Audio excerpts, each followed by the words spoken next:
মানুষের জীবনে এখনো স্বস্তি ফিরে আসে নাই।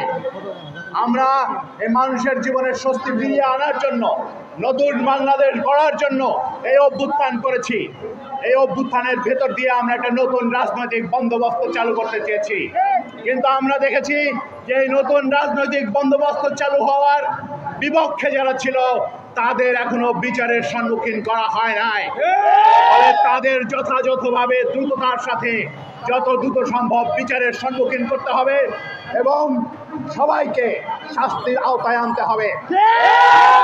আমরা সুস্পষ্টভাবে বলে দিতে চাই, বাংলাদেশে একটা নতুন রাজনৈতিক বন্দোবস্ত প্রতিষ্ঠার এগুলোই হচ্ছে প্রাথমিক শর্ত।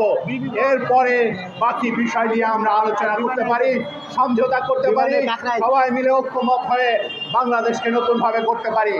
সবার আগে রক্তের ঋণ শোধ, আর এই রক্তের উপরে দাঁড়িয়ে বাংলাদেশ সেই রক্তের ঋণ শোধ না করে বাংলাদেশ এগিয়ে যাবে না। এবং আহত যোদ্ধাদের পাশে আমরা আছি। আমরা দলীয়ভাবে সমস্ত জায়গায় চেষ্টা করেছি আহতদের তালিকা করে সরকারের কাছে পৌঁছে দেওয়ার, কিন্তু তারা কতটুকু ব্যবস্থা নিয়েছেন আমরা জানি না। এখনো পর্যন্ত আমাদের কাছে সুস্পষ্টভাবে এটা প্রমাণিত হচ্ছে না যে পর্যাপ্ত ব্যবস্থা নেওয়া হয়েছে।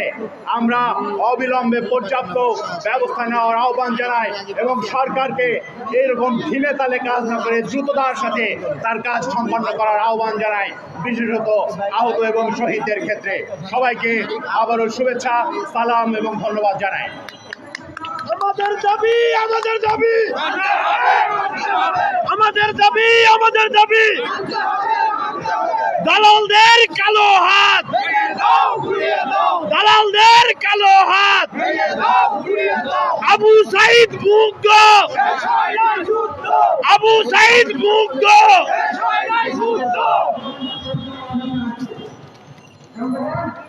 সম্মানিত উপস্থিতি,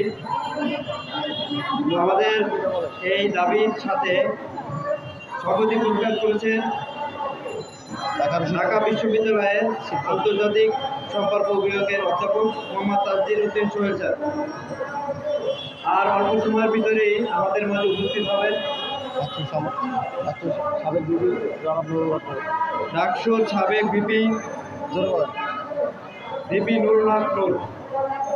এখন আপনাদের মধ্যে বক্তব্য রাখবেন আহত শিক্ষার্থী, সরোয়ার্দী কলেজের আহত শিক্ষার্থী মোসাম্মদ সারিকা। আপনি ওদিক চলে গেলে কেমন হবে ভাই? ভাই তো আছে না, ওই কাগজ তো নিয়ে গেছেন। আসসালামু আলাইকুম। সম্মানিত উপস্থিতি, সাংবাদিক বিন্দু এবং আমার প্রিয় সহযোদ্ধাগণ, আজ আমরা এখানে এক গভীর বেদনা ও তীব্র দাবি নিয়ে একত্রিত হয়েছি। জুলাই আগস্ট গণ অভ্যুত্থান আমাদের ইতিহাসে এমন একটি অধ্যায় যেখানে আমরা অন্যায়ের বিরুদ্ধে লড়াই করে নিজেদের অধিকার রক্ষার জন্য জীবন বাজি রেখেছিলাম। ভাষা আন্দোলন যেমন পৃথিবীতে আর একটি নাই, ঠিক তেমন জুলাই অভ্যুত্থানে 2024-এ শুধুমাত্র কোঠার জন্য জীবন দিয়েছে এমন জাতি পৃথিবীতে নাই। আজ সেই জাতি অবহেলিত। আপনারা কি করতেছেন? আমি অন্তর্বর্তীকালীন সরকারকে বলবো, আপনারা কেন আমাদের এই আহত ভাইদের প্রতি এত অবহেলা করতেছেন? তারা আজকে কেন আসবে মানববন্ধন করতে? দেশ গঠনের, দেশ সংস্কারের প্রথম অধ্যায় তো থাকা দরকার এই আহত ভাইদের নিয়ে কাজ করা। আমাদের মাননীয় অন্তর্বর্তীকালীন সরকার উপদেষ্টা বলেছিলেন যে উনি প্রথমে আহত এবং শহীদ পরিবারদের নিয়ে কাজ করবে। এখন পর্যন্ত যারা আহত আছেন, অভ্যুত্থানে যারা আন্দোলনে গিয়েছেন, তারা এখন পর্যন্ত বিভিন্ন ধরনের আইনি হেনস্থার শিকার হচ্ছে। কোথায়? আমরা তো দেখছি না আপনারা তাদেরকে সাহায্য সহযোগিতা করছেন কোনোভাবে। কিছু থেকে আপনারা কিছু করছেন না। এমনকি আজকে যারা আহত ভাইরা আছে তারা কি খাচ্ছে, কি পড়ছে, কিভাবে আছে, কোনো খোঁজ খবর নিয়েছেন আপনারা? আপনারা দেন নাই। আপনারা কি করেছেন? আপনারা ট্রাফিকে যে বাচ্চাগুলা কাজ করেছে তাদেরকে দেখিয়ে কোটি কোটি কোটি টাকা লুটে নিয়েছেন, অথচ সেই জায়গাও আপনারা করেছেন বৈষম্য। আজকে যদি যে আহতগুলো হসপিটালে ছিল তারা যদি সুস্থ থাকতো তাহলে কি তারা ট্রাফিকের কাছে নামতে পারতো না? তাদেরকে আপনারা চাকরির সুযোগ করে দিয়েছেন, কিন্তু এই আহতদের কি করলেন? তারা তো প্রথম প্রায়োরিটি লিস্টে থাকা দরকার ছিল। আমি বলবো উপদেষ্টাদেরকে, আমি অন্তর্বর্তী সরকারের কাছে অনুরোধ করব, আপনারা শিক্ষার্থীদেরকে নিয়ে ব্যবসা করবেন না। আমরা এই ব্যবসা মেনে নেব না। আপনারা সর্বত্র ক্ষেত্রে সর্বোচ্চ জায়গায় বৈষম্য করছেন। আপনারা শুধু লোক দেখানো, উন্নয়ন দেখাচ্ছেন, আমরা কোনো অগ্রগতি পাচ্ছি না। আমাদের কাছে তথ্য আছে, আমাদের কাছে প্রমাণ আছে আপনাদের বিরুদ্ধে। আমরা যদি মুখ খুলি আপনাদের একটারও কিন্তু তলানি থাকবে না। আপনারা দয়া করে আহতদেরকে নিয়ে মাননীয় অন্তর্বর্তীকালীন সরকার আপনি নিজে তদন্ত কমিটিতে থেকে একটা জাতীয় কাউন্সিল তৈরি করে দেন শিক্ষার্থীদের জন্য, যেটা আপনি নিজে তত্ত্বাবধান করবেন। আপনি যদি না পারেন তাহলে আমাদেরকে জানাবেন, আমরা শিক্ষার্থীরা নিজেরাই পারবো জাতীয় কাউন্সিল তৈরি করে নিতে। তবে আমার বিশ্বাস অন্তর্বর্তীকালীন সরকার উপদেষ্টা, মাননীয় উপদেষ্টা, আপনি পারবেন। আপনি চাইলে সবকিছু পারবেন। আপনি নিজে তদারকি করে এই শিক্ষার্থীদেরকে নিয়ে একটা কাউন্সিল তৈরি করবেন, যাতে শিক্ষার্থীরা নিজেরা অংশগ্রহণ করতে পারে এবং নিজেদের মতামত দিতে পারে। অন্তর্বর্তীকালীন সরকারের কাছে আমার অনুরোধ থাকবে, আপনি আহতদেরকে খোঁজ খবর নেন, আপনি দেখেন তারা কে কোন সেক্টরে পারদর্শী। হয়তো আমার কোনো ভাই বিকলাঙ্গ, তাই বলে এই নয় যে সে এক দেশকে কিছু দিতে পারবে না। তার ইন্টেলিজেন্স আছে, সেই ইন্টেলিজেন্স বুদ্ধিমত্তা দিয়ে দেশকে সাহায্য সহযোগিতা করতে পারে। দেশের বিভিন্ন ক্ষেত্রে দুর্নীতি হচ্ছে, প্রশাসনিক ক্ষেত্রে, তারপর অনেক ক্ষেত্রে। এইসব ক্ষেত্রে ডাটা এন্ট্রির জন্য তো হচ্ছে কর্মচারী রাখা দরকার, চাকরির সুযোগ করে দেওয়া যায়। আহত ভাইদেরকে আপনি চাকরির সুযোগ করে দেন, দেশের বিভিন্ন ক্ষেত্রে চাকরির সুযোগ করা সম্ভব। আপনি আহতদেরকে নিয়ে, আজকে আমরা কোনো কিছু চাচ্ছি না, শুধুমাত্র আমরা নিজেদের দাবি নিয়ে চাচ্ছি, আমরা নিজেরা নিজেদের যোগ্যতা দিয়ে চাচ্ছি।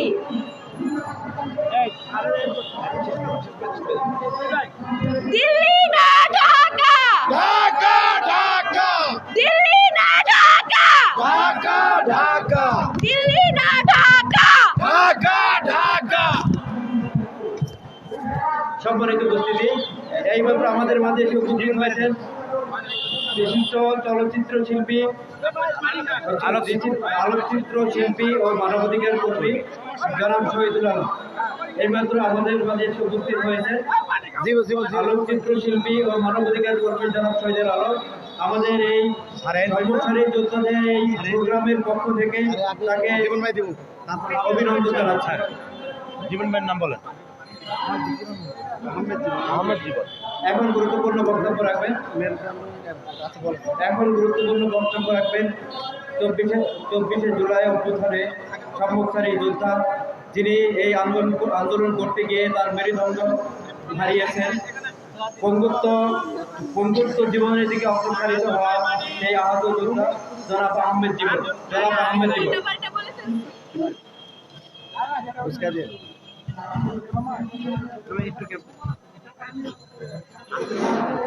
বিসমিল্লাহির রহমানির রহিম। আজকের আহতদের মানববন্ধন প্রোগ্রামের সর্বপ্রথমে স্মরণ করছি জুলাই আগস্ট গণ অভ্যুত্থানে আমার যে সমস্ত ভাইয়েরা সারা বাংলাদেশে তাদের জীবন দিয়ে এই দ্বিতীয় স্বাধীনতা এনে দিয়েছিল, সেই শহীদ ভাইদের, আবু সাঈদ, মুগ্ধ, আসিস সহ সকলকে আমরা শ্রদ্ধা করে স্মরণ করছি। সেই সাথে স্মরণ করছি এখনো সারা বাংলাদেশে বিভিন্ন হাসপাতাল, বাসা বাড়িতে যারা আমার আহত ভাইয়েরা বিছানায় কাটাচ্ছে, তাদের দ্রুত সুস্থ কামনা করছি। আসলে কথা বলতে গেলে অনেক কথাই চলে আসবে, ফরমালি বক্তব্য অনেকেই দিয়েছে, অনেক কথাই চলে এসেছে। আমি স্পেসিফিকভাবে কিছু কথা বলতে চাই। প্রথমেই বলতে চাই জুলাই ফাউন্ডেশন নিয়ে। আজকে এখানে অনেকে বলেছেন, অনেকের কাছ থেকে আমরা মেসেজ পেয়েছি, যাদের রক্তের বিনিময়ে এই সরকার দাঁড়িয়ে আছে, আর সেই সরকার যেই জুলাই ফাউন্ডেশন গঠন করলো, এখনো আমার আহত ভাইয়েরা সেই জুলাই ফাউন্ডেশন থেকে নামমাত্র 1 লক্ষ টাকা সেই সহায়তাটা এখনো পায়নি। আমরা জুলাই ফাউন্ডেশনের উদ্দেশ্যে বলতে চাই, শুধু ঢাকা কেন্দ্রিক, সেন্ট্রাল কেন্দ্রিক আপনাদের যে জুলাই ফাউন্ডেশনের কার্যক্রম, এই কার্যক্রম আপনাদেরকে সারা বাংলাদেশে বিভাগইজ করতে হবে। সেটা যেন সারা বাংলাদেশে প্রত্যেকটি বিভাগে আমাদের আহত ভাইরা সেখানে গিয়ে তাদের সুযোগ সুবিধা নিতে পারে। কারণ ঢাকাতে এসে আমাদের আহত অনেকেই যারা আছেন, তারা এখানে গেলে তারা বিভিন্ন বিভ্রান্তির শিকার হচ্ছে, তাদের তথ্যের গাফিলতি হচ্ছে, এবং কি অনেকেই এই জুলাই ফাউন্ডেশন থেকে হেনস্থার শিকার হচ্ছে। আমরা বলতে চাই, জুলাই ফাউন্ডেশনের কার্যক্রম বৃদ্ধির জন্য এই জুলাই ফাউন্ডেশনকে যদি আবার নতুন করে সংস্কার করে এখানে লোক নিয়োগ করতে হয়, তাহলে আমাদের আহতদের মধ্যে থেকে এখনো যারা বেকার রয়েছে তাদেরকে জুলাই ফাউন্ডেশনকে নিয়োগ দেওয়া হোক। কারণ আমরা যারা আহত, আমরা যারা চিকিৎসা পাচ্ছি না, আমরা যারা মেডিসিন খেতে পাচ্ছি না, আমরা যারা মেডিসিনে খাওয়ার পরে যে আমাদের শারীরিক সুস্থতার জন্য আমাদের যে আনুষঙ্গিক খাদ্য দরকার, দুধ, ডিম, এগুলো পাচ্ছি না, আমরা আমার আহত ভাইদের সেই কষ্টটা বুঝি। সেই জায়গা থেকে বলতে চাই, জুলাই ফাউন্ডেশনটা যদি সংস্কার করতে হয়, সংস্কার করতে হবে। আর একটা কথা বলতে চাই, স্বাস্থ্য মন্ত্রণালয় এখনো তারা আমাদের আহত ভাইদের পূর্ণাঙ্গ লিস্ট প্রকাশ করতে পারেনি। বিগত 5 মাস হতে চললো। আমরা জানতে চাই, আপনারা এই শিক্ষা সংস্কার, নির্বাচন সংস্কার, বিভিন্ন সংস্কার কমিশন গঠন করছেন। আমরা স্পষ্ট ভাষায় বলতে চাই, যদি সংস্কার করতেই হয় তাহলে আমাদের আহত ভাইদের পুনর্বাসন এবং তাদের যথাযথ চিকিৎসা সংস্কার সবার আগে করতে হবে। অন্যথায় আমরা অন্য কোনো সংস্কার দেখতে চাই না। কারণ আমাদের রক্তের উপর দিয়ে গঠিত সরকার আমাদের পুনর্বাসন, আমাদের চিকিৎসা ভাতা না দিয়ে অন্য সংস্কার করবে, এগুলো দেখলে আমাদের হৃদয়ে রক্তক্ষরণ হয়। আমরা আরো বলতে চাই, স্বরাষ্ট্র মন্ত্রণালয় যিনি বসে আছেন তার উদ্দেশ্যে বলতে চাই, বিভিন্ন আমাদের যারা খুনি হাসিনার দোষর ছিল, তাদেরকে গ্রেপ্তার না করে বিভিন্নভাবে তাদেরকে পালিয়ে যাওয়ার সুযোগ করে দেওয়া হচ্ছে। আমরা এটি দেখতে চাই না। যদি এরকম হতে থাকে তাহলে আমরা আহতরা প্রয়োজন হলে আমাদের বিচারের জন্য আমরা রাস্তায় নামতে বাধ্য হব। আমরা ডক্টর মোহাম্মদ ইউনূস স্যারকে বলতে চাই, আপনি যথেষ্ট গুণীজন, যথেষ্ট মেধাবী, আপনি আহতদের নিয়ে একটি রোডম্যাপ করুন। আহতদের বর্তমান যেই করুণ পরিস্থিতি, তারা শুধু মিনিমাম চিকিৎসা সেবাটাই পাচ্ছে, এর বাইরে তারা কোনো সেবা ওইভাবে পাচ্ছে না।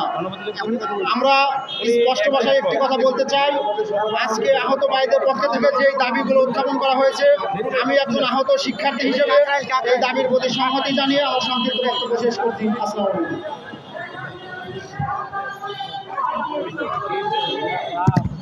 সংগ্রামী বন্ধুরা আমার, এখন আমাদের আজকের এই অনুষ্ঠানে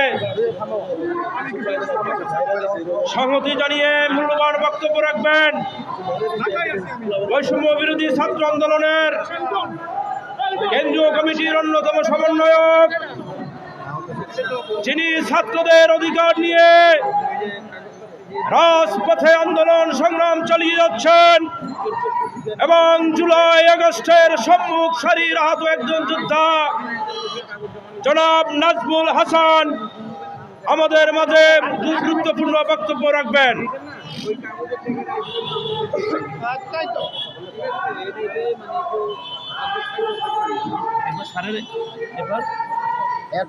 আসসালামু আলাইকুম। জুলাই আগস্ট ছাত্র নাগরিক অভ্যুত্থান পরবর্তী নতুন বাংলাদেশে অন্তর্বর্তীকালীন সরকারের প্রথম এবং প্রধান দায়িত্ব ছিল শহীদ পরিবারদের প্রাপ্য মর্যাদা নিশ্চিত করা। একই সাথে যারা পঙ্গুত্ব বরণ করেছেন, এক হাত হারিয়েছেন, অনেকেরই 2 হাত চলে গেছে, অনেকেই চিরতরে 2 চোখ হারিয়েছে। সেই সকল যোদ্ধাদেরকে পরিপূর্ণ চিকিৎসা দিয়ে সুস্থ করে তোলা। কিন্তু অত্যন্ত লজ্জার বিষয়, দুঃখজনক, প্রায় 5 মাস অতিবাহিত হলেও আমাদের জন্য লজ্জার বিষয়, আহত এবং শহীদ পরিবারের সন্তানরা আজকে প্রেস ক্লাবে দাঁড়িয়েছে তাদের পুনর্বাসনের জন্য। অন্তর্বর্তীকালীন সরকারকে বলতে চাই, আপনি রেমিটেন্স উদ্ধার করেন, গার্মেন্ট শিল্প উদ্ধার করেন, যত কিছু উদ্ধার করেন না কেন, যদি এই শহীদদেরকে আপনারা প্রাপ্য সম্মান দিতে না পারেন তাহলে আপনাদের কোনো কাজই হবে না।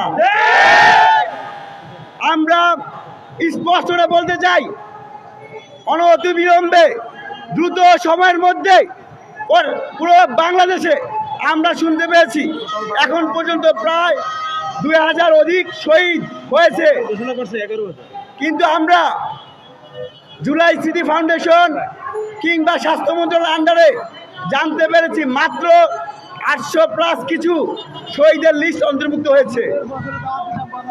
গত 5 মাসে আমরা প্রশ্ন রাখতে চাই, গত 5 মাসে আপনারা কি করেছেন? শহীদদের তালিকা কেন আপনারা করতে পারেন নাই? এবং আমরা বিভিন্ন মাধ্যমে শুনতে পাই যে এখন পর্যন্ত প্রায় 22,000 অধিক আহত হয়েছে, সেক্ষেত্রে আমরা পূর্ণাঙ্গ তথ্য পাই নাই। একই সাথে আমরা বলতে চাই, আজকে যে আমাদের বীর যোদ্ধারা এখানে দাঁড়িয়ে আছে, যারা অনেকেই কবরে শায়িত আছে, তারা যে কথাগুলো বলছে এটা কোনো তাদের দাবি হইতে পারে না, এটা তাদের অধিকার। এই অধিকার যদি আপনারা লুণ্ঠন করেন তাহলে আপনাদের পরিণতি শেখ হাসিনার মতো হবে।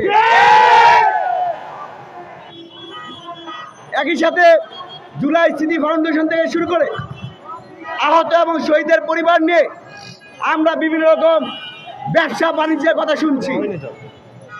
আমরা স্পষ্ট করে বলতে চাই, আহতরা এবং শহীদেরা এই বাংলাদেশের জন্য সূর্য সন্তান, তাদেরকে নিয়ে কোনো রকম ব্যবসা করতে আমরা দিব না। আজকের পর থেকে যেন আর কোনোদিন আমাদের যোদ্ধাদেরকে রাজপথে নামতে না হয় সেই রকম পরিবেশ আপনারা তৈরি করবেন। পাশাপাশি আমাদের আহত ভাইদের দৃষ্টি আকর্ষণ করে বলতে চাই, আপনাদের নামে অনেকেই গুন্ডামি করছে, অনেকেই আহত সেজে সাধারণ মানুষের উপর হামলা করছে। আপনারা তাদের প্রতি আপনারা সজাগ থাকবেন। আমরা চাই না আপনাদের নাম করে সাধারণ মানুষ আপনাদেরকে যতটা সম্মান করে, শ্রদ্ধা করে, জাতির শ্রেষ্ঠ সন্তান হিসেবে, মুক্তিযোদ্ধা হিসাবে যে মূল্যায়ন করে, সেই জায়গায় যেন কেউ আপনাদেরকে কলুষিত করতে না পারে, সেই জন্য আপনারা সতর্ক থাকবেন। এবং আমি মনে করি বৈষম্য বিরোধী ছাত্র আন্দোলনের এবং অন্তর্বর্তীকালীন সরকারের প্রথম দায়িত্ব আপনাদেরকে পুনর্বাসন করা। সেই জায়গায় যদি তারা ব্যর্থ হয় তাহলে আপনাদের সাথে আমিও আপনাদের সাথে রাজপথে নামবো। আমাদের দাবি, আমাদের দাবি মানতে হবে, মানতে হবে, আমাদের দাবি, আমাদের দাবি মানতে হবে, মানতে হবে। আরেকটি কথা না বললেই নয়, এখানে অনেকে আছে যারা বসে আছেন হুইল চেয়ারে, অনেকের এক হাত নাই, এক পা নাই। আমিও জুলাইয়ের 15 তারিখে ঢাকা বিশ্ববিদ্যালয় বিসি চত্বরে হামলার শিকার হয়েছিলাম। গণমাধ্যমে সংবাদ এসেছিল সমন্বয়ক নাজমুল হাসানের 18 ঘন্টা যাবৎ সেন্স নাই। আমি বুঝতে পারি, আমি হয়তো 5 দিন হসপিটালে ছিলাম, কিন্তু যাদের মেরুদণ্ড হাড় ভেঙে গেছে, যারা আর কোনোদিন এই বাংলাদেশের আলো বাতাস, তার মাকে দেখতে পাবে না, তার সন্তানকে দেখতে পারবে না, তাদের যে কষ্ট সেটা আহত ছাড়া এবং শহীদ পরিবার ছাড়া কেউ অনুধাবন করতে পারবে না। সুতরাং আপনাদের মধ্যে আহ্বান থাকবে, আমাদের এই প্রজন্মের মুক্তিযোদ্ধাদেরকে হেনস্থা না করে তাদেরকে পরিপূর্ণ চিকিৎসার মাধ্যমে সুস্থ করে তুলুন। শহীদ পরিবারকে যেন যেখানে সেখানে মানে যে অমর্যাদা আমরা বিভিন্ন তথ্য পাচ্ছি, তাদের পরিবারগুলোকে পুনর্বাসন করুন, রাষ্ট্রীয়ভাবে তাদেরকে সম্মান দেন। সেই প্রত্যাশায় আমি আমার সংক্ষিপ্ত বক্তব্য শেষ করছি। ধন্যবাদ সবাইকে। আসসালামু আলাইকুম।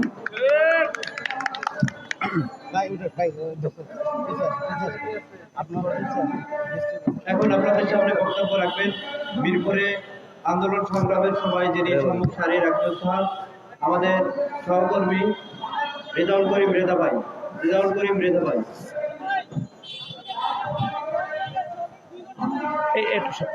প্রধান অতিথি আসতেছে নূর ভাই। আমাদের অনুষ্ঠান শেষ পর্যায়ে প্রধান অতিথি একটু নুরুল হক নুরু ভাই, উনি একটু যানজটে আছে, উনি আসতেছে, আপনাদেরকে বিনয়ের সহিত অনুরোধ করব। বিসমিল্লাহির রহমানির রহিম। আজকের এই জুলাই আগস্টের আন্দোলনে আহত নিহত পরিবারের দাবি নিয়ে এই মানববন্ধনে উপস্থিত আহত নিহত পরিবারের জুলাই আগস্টের আন্দোলনের পর আমরা প্রত্যাশা করেছিলাম আমরা একটি গণতান্ত্রিক বাংলাদেশ পাব। জুলাই আগস্টের সংগ্রামের পর আমরা আশা করেছিলাম আমাদের দাবি নিয়ে আর রাজপথে নামতে হবে না, কিন্তু আমরা সেই আশা প্রত্যাশা সেই দাবি কি আমাদের আদায় হয়েছে? আজকে আমি বক্তব্য রাখবো না, আপনাদেরকেও কথা বলতে হবে। আমরা আজকে কেন এই নিহত পরিবার আহত পরিবারের যুদ্ধরা এখানে উপস্থিত হয়েছি? আমরা অবিলম্বে বলতে চাই আমাদের দাবি মেনে নিতে হবে। আমরা রাজপথে আন্দোলন করতে চাই না। আমাদের এখানে অনেক পরিবার ভাই আছেন যারা মানবতার জীবন যাপন করছেন, যারা বাসা ভাড়া দিতে পারছেন না, যারা ওষুধ কিনতে পারছেন না, যারা চিকিৎসা পাচ্ছেন না। এখানে অনেক ভাইরা রয়েছেন তারা তাদের ন্যায্য অধিকার পাচ্ছেন না, কিন্তু আমরা জুলাই আগস্টে আমরা সম্মুখ সারিতে অস্ত্রধারী সন্ত্রাসীদের সামনে নিরস্ত্র বাঙালি আমরা যুদ্ধে ঝাঁপিয়ে পড়েছিলাম।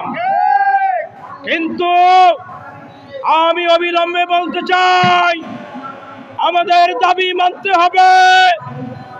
আমাদের দাবি যদি না মানা হয় আমরা ওই জুলাই ফাউন্ডেশন থেকে আমরা প্রধান উপদেষ্টার কার্যালয় ঘেরাও করব। আর আজকের এই সমাবেশের পর এখানে যারা উপস্থিত হয়েছেন তাদেরকে অনুরোধ করব, যারা আমাদের মাথা বিক্রি করে লুটপাট করছেন তাদের বিরুদ্ধে ঐক্যবদ্ধ হওয়ার জন্য এই দাওয়াত সকল আহত নিহত পরিবারের কাছে পৌঁছে দিবেন। আমাদেরকে ঐক্যবদ্ধ হতে হবে, অন্যথায় এই দুর্নীতিবাজরা আমাদের মাথা বিক্রি করে তারা লুটপাট শুরু করে দিয়েছে। তাই আমি অনুরোধ জানাবো সবাই আজকে মানববন্ধনের পর এর পরবর্তী কর্মসূচি আরো কঠোর থেকে কঠিন হবে। তাই এখানে আহত নিহত পরিবারের সকল সদস্যদের অনুরোধ জানাবো আমরা প্রত্যেক পাড়া মহল্লায় আমরা যারা আহত নিহত আছি তাদের কাছে দাওয়াত পৌঁছে দেবেন। আগামী দিনের কর্মসূচিতে যেন সবাই আমরা ঐক্যবদ্ধভাবে উপস্থিত থাকতে পারি। আর পরিষ্কার ভাষায় বলতে চাই আমরা যারা বিপ্লবী আমরা জানি কিভাবে স্বৈরাচারকে হটাতে হয়। আমরা বিপ্লবী আমরা জানি কিভাবে দাবি আদায় করতে হয়। আমরা সংগ্রামী সম্মুখ সারির যোদ্ধা। আমরা জানি আমাদের মাথা বিক্রি করে যারা লুটপাট করছেন তাদেরকে কিভাবে দাঁত ভাঙা জবাব দিতে হয়।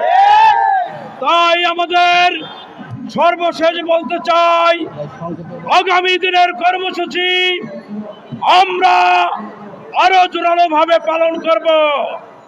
আর সাথে সাথে একটি স্লোগান ধরতে হবে সবাই, লড়াই লড়াই লড়াই চাই, লড়াই করে বাঁচতে চাই, লড়াই লড়াই লড়াই চাই, লড়াই করে বাঁচতে চাই। আমার ভাইয়ের রক্ত, বিদায় যেতে দেব না, আবু সাঈদের রক্ত। বিদায় যেতে দেব না। ধন্যবাদ সবাইকে। আসসালামু আলাইকুম।